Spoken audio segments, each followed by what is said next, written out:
جو اپنے اہل خانہ کے ساتھ سب سے بہتر ہو، اور میں تم سب میں اپنے اہل خانہ کے ساتھ سب سے بہتر ہوں۔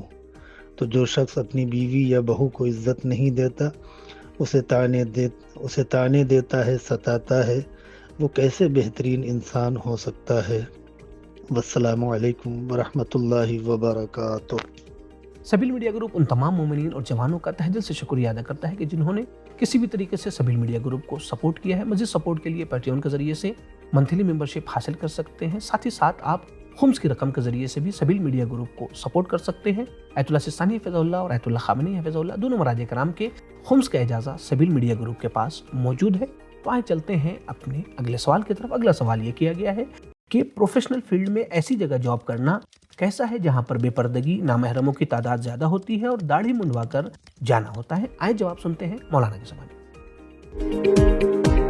جہاں تک اپنی جاب، نوکری یا روزی روٹی کی بات ہے، یہ بھی انسان کے لیے حاصل کرنا ضروری ہے اپنی زندگی گزارنے کے لیے، لیکن دیکھنا یہ ہوگا کہ اس کے مقابلے میں اگر ہم شریعت پر عمل نہیں کر پا رہے، اپنے دین پر عمل نہیں کر پا رہے ہیں، تو دین و شریعت کی اہمیت زیادہ ہے۔ دین کو فالو کرے گا، دین کو اہمیت دے گا، دینی احکام کو اہمیت دے گا، اور جہاں پر اپنے شریعت پر ہم عمل نہ کر پا رہے ہوں اور شریعت کی مخالفت کرنا پڑے، وہاں پر انسان کے لیے جاب کرنا صحیح نہیں ہے۔ ہاں، البتہ ایک صورت میں صحیح ہے کہ اس کے علاوہ انسان کے پاس کوئی دوسرا ذریعہ آمدنی نہ ہو، اس کے علاوہ انسان کے پاس کوئی دوسرا راستہ ہی نہ ہو، اور اگر اس کو نہیں کرے گا تو پھر اس کی زندگی گزارنا ناممکن ہوگا اور سخت ہوگا۔ تب ایسی صورت میں شریعت اجازت دیتی ہے۔ یعنی یہاں یہ دیکھنا ہے کہ کس چیز کی اہمیت زیادہ ہے، ایک طرف روزی روٹی بھی ہے، ایک طرف شریعت ہے۔ بہرحال شریعت کی اہمیت زیادہ ہے، ہم کو دین و شریعت کو دیکھنا ہے، اس پر عمل کرنا ہے۔ اگر ہمارے لیے اور راستے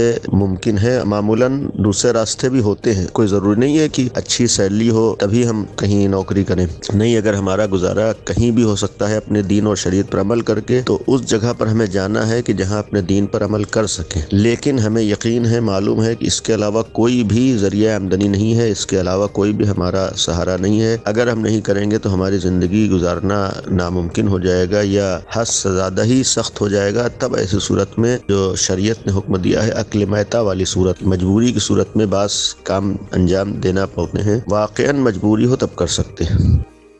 دوستو، اگر آپ کے ذہن میں کوئی شرعی سوال موجود ہے تو آپ یہیں کمنٹ باکس میں اپنے سوالات کو پوچھ سکتے ہیں، یا آپ ہمارے دیے گئے انسٹاگرام پیج پر بھی اپنے سوالات کو پوچھ سکتے ہیں۔ ساتھ ہی ساتھ آپ ہمارے دیے گئے واٹس ایپ نمبر پر بھی اپنے سوالات کو پوچھ سکتے ہیں۔ ٹیم کی پوری کوشش یہ ہوتی ہے کہ آپ کے سوالات کے جوابات جلد سے جلد آپ تک پہنچائیں، لیکن ہاں، یاد رہے مرجع وقت کا نام ضرور لکھا کریں کہ آپ کس کی تقلید کر رہے ہیں۔ اور ہاں، اگر آپ کا کوئی پرسنل سوال ہے تو آپ ہماری دی گئی ای میل آئی ڈی پر بھی اپنے سوالات کو پوچھ سکتے ہیں۔ آخری سوال کی طرف چلتے ہیں۔ آخری سوال ہے: مولانا، میں ایک جوان ہوں اور مجھے گناہ میں پڑنے کا ڈر ہے، اس لیے میں ایک لڑکی سے متع کرنا چاہتا ہوں۔ والد اجازت نہیں دیں گے، اس لیے بغیر اجازت کے کیا متع صحیح ہے تاکہ گناہ سے ہم بچ سکیں؟ آئے جواب سنتے ہیں مولانا کے سوال۔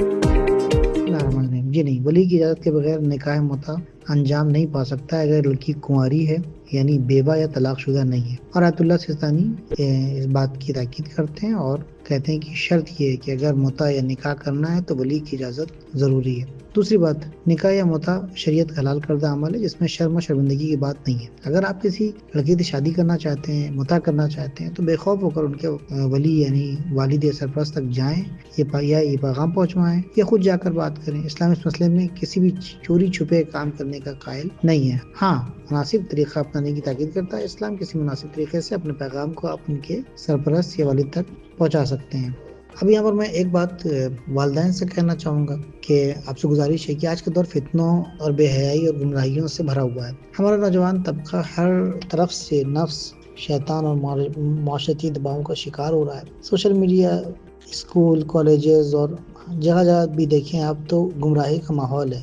Girl friend boy friend culture عام ہو چکا ہے۔ تو ایسی صورت میں ہمارے جوانوں کی جو مشکلات ہیں بڑھتی جا رہی ہیں۔ ایسے نازک وقت میں والدین کا کردار صرف ماں باپ ہونے تک محدود نہیں ہوتا، بلکہ رہنمائی اور ان کو سہارا دینے والا کردار یہاں پر ان کا ہونا چاہیے اور یہ فریضہ ہو جاتا ہے. لہٰذا والدین سے درخواست ہے کہ دیر نہ کریں. اگر کسی وجہ سے مستقل طور پر یعنی دائمی شادی نہیں کر سکتے ہیں تو کم سے کم بچوں کے لیے، اپنے جو اولاد جوان ہو چکی ہے اس کے لیے آپ ان کی رشتے کر دیں، متا کر دیں. ان کے لیے جو ہے وہ ملنا جلنا جائز ہو جائے، اور پھر تاکہ وہ حرام میں نہ پڑ سکیں. اس کے بعد جب آپ کے لیے سہولت ہو تو آپ مستقل طور پہ عقد دائم ان کا کر دیں، نکاح کروا دیں. کیونکہ آج کے حالات میں نوجوانوں کو حرام سے بچانے کے لیے متا ہی ایک جائز اور ضروری حل بن سکتا ہے. اب سوال یہ ہے کہ لوگ کیا کہیں گے، سوچنے کے بجائے یہ سوچیں کہ اللہ کیا دیکھے گا، اللہ کیا کہے گا. اگر آپ نے کوئی شرعی اور کوئی جائز راستہ نہیں نکالنا ہے تو پھر یہ آپ کے گردن پہ بات آئے گی. آپ کا شرعی اور اخلاقی فریضہ ہے کہ آپ اپنی اولاد کے لیے حلال راستے کو آسان بنائیں، نہ کہ اس راستے کو بند کر دیں. اب وہ جوان جو اپنے آپ کو گناہوں سے بچانا چاہتا ہے تو ضروری نہیں ہے کہ آپ جو ہے وہ بغیر اجازت کے ولی کی نکاح کریں یا عقد دائم کریں یا متا کریں. اگر آپ کو یہ خطرہ ہے تو آپ مستحبی روزے رکھیں. روزہ جو ہے وہ حدیث کے مطابق شہوت کو کم کر دیتا ہے. تنہائی میں نہ رہیں، فتنے والے ماحول سے دوری رکھیں، نماز شب پڑھیں، دعائے توسل کریں. وہ دعا پڑھیں جو جناب یوسف علیہ السلام سے مربوط ہے، رب السجن احب الی مما یدعوننی الیہ. یا جو ہے وہ یہ آیت ہے، آپ اس کو پڑھ سکتے ہیں. والدین یا کسی سمجھدار شخص سے بات کریں، شاید آپ کی کیفیت جان کر والدین اجازت دینے پر راضی ہو جائیں. حلال و حرام کو سمجھیں اور اس تک پہنچیں. بہرحال اپنے پر کنٹرول کرنا ضروری ہے، اور اگر کنٹرول نہیں ہو رہا ہے، حرام میں پڑنے کا خطرہ ہے، تو آپ جا کر بات کریں اور شادی کریں. آپ اور شادی واجب ہو جاتی ہے. مولانا لوگ گیان دیتے ہیں کہ شادی کرو، جب پیسہ نہیں تو شادی کس طریقے سے کریں. بھوت پریت کی حقیقت کیا ہے؟ اگر لڑکا اور لڑکی آپس میں زنا کر لیں تو کیا آپس میں شادی کرنا ان دونوں کے لیے حرام ہو جاتا ہے؟ آئیں ان اہم سوالات کے جوابات جانتے ہیں.